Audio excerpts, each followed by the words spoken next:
वाहिगुरु जी का खालसा, वाहिगुरु जी की फतेह। जय हिंद, भारत माता की जय। मैं ये पूछना चाह रहा हूँ, जितने भी हिंदू हैं उनसे ये पूछना चाह रहा हूँ, क्यों भाई अब तो बड़ा स्वाद आ गया होगा तुम लोग को, बहुत मजे आ गए होंगे अब तो। योगराज सिंह ने किसान आंदोलन में तुम्हारे घर की औरतों को 2-2 टके में बिकने वाली औरतें बता दिया। अब तो बड़े खुश हो रहे होंगे तुम, मजे आ रहे होंगे तुम्हें। वहां पे तुम लोग भी थे जब योगराज सिंह ने ये स्टेटमेंट दिया किसान आंदोलन के अंदर कि हिंदू की औरतें 2-2 टके में बिकती थी और उनको हमने बचाया। तू साले पहले अपना घर तो बचा ले योगराज सिंह। तू क्या हिंदुओं की औरतों को बचाएगा? तू तो उनके नाम पे दाग है जिन्होंने बचाया होगा। लेकिन ये क्या स्टेटमेंट है यार कि 2-2 टके में बिकती थी उनकी औरतें।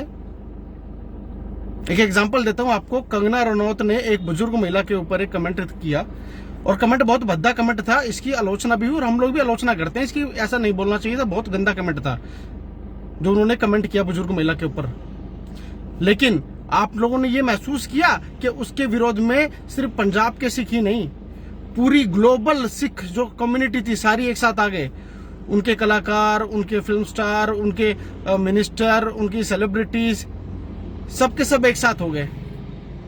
लेकिन तुम साले किस मिट्टी के बने हो? तुम्हें ये समझ में नहीं आता है क्या? जिस किसान आंदोलन के बीच में खड़े होके माइक पे बोला गया कि हिंदू की औरतें 2-2 टके में बिकती थी और तुम लोग वहां खड़े होके तालियां बजा रहे हो। वाह, क्या मतलब जमीर मर गया तुम लोगों का? कुछ गैरत बाकी है?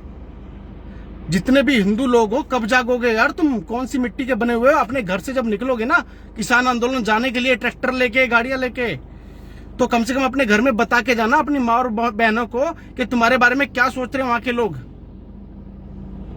तुम्हारे जितने भी सेलिब्रिटीज हैं, चाहे तुम्हारे गायकार हैं, चाहे तुम्हारे कोई भी हैं, चाहे वो हरियाणा के हैं, चाहे वो कहीं के भी हैं, किसी की अलग से आवाज नहीं निकली।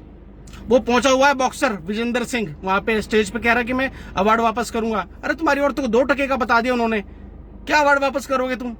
तुम्हें तो साला मिलना ही नहीं चाहिए था। ऐसी हरकतें हैं तुम्हारी।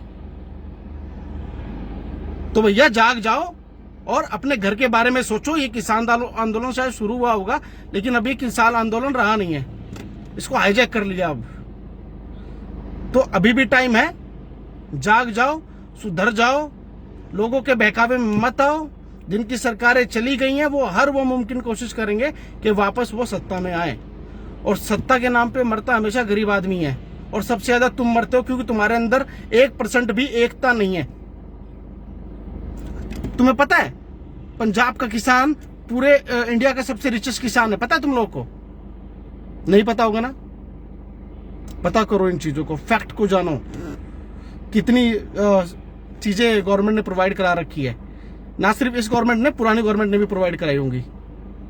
लेकिन ये क्या मुद्दा हुआ यार? और दिल्ली वालों, तुम क्या यार, क्या लोग हो तुम? कोई भी तुम्हारे घर में कभी कोई रोड रोक के बैठ जाता है, कभी कोई कुछ करके बैठ जाता है। अब तुम्हारे बॉर्डर सील कर दिए, कल को तुम्हारी गलियां सील कर देंगे, तुम्हारा खाना पीना बंद कर देंगे। तुम क्या सोती रहते हो क्या? अपने घरों से निकलो और अपोज करो, विरोध करो।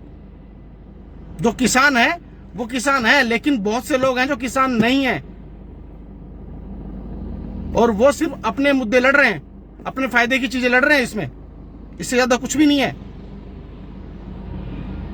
और एक बार फिर याद दिलाने चाहता हूं हिंदुओं को, जब भी अपने घर से निकलो अपनी माताओं बहनों को ये बता के निकलना कि तुम्हारे बारे में ऐसी बातें होती हैं कि तुम 2-2 टके में बिकती थी। और फिर तुम्हारा जमीर अगर गवाही दे तब अपने ट्रैक्टर ट्रॉलियां लेके निकल जाना वहां पे। और अब भी नहीं जागे तो तुम मरे हुए के समान हो, कुछ हो ही नहीं सकता तुम लोग का। जय हिंद, भारत माता की जय। खुश रहो।